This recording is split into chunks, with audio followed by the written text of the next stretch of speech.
আসসালামু আলাইকুম।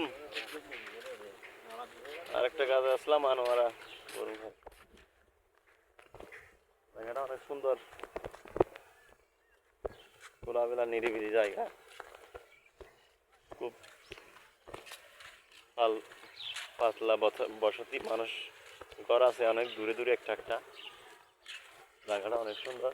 নতুন আসলাম, একটা রোগীর কাজ আসলাম, কাজটা শেষ করে চলে যেতেছি। দেখেন কি সুন্দর জায়গাটা। এই পাশে কিছু ঘর আছে, মানে দূরে আর কি। এই দেখেন দুই একটা, বেশি না। জায়গাটা অনেক সুন্দর, তাই আমি একটু ভিডিও করলাম। খেজুর গাছ, এটা খেজুর গাছ। সবাই দোয়া করবেন, লাইক কমেন্ট শেয়ার করবেন।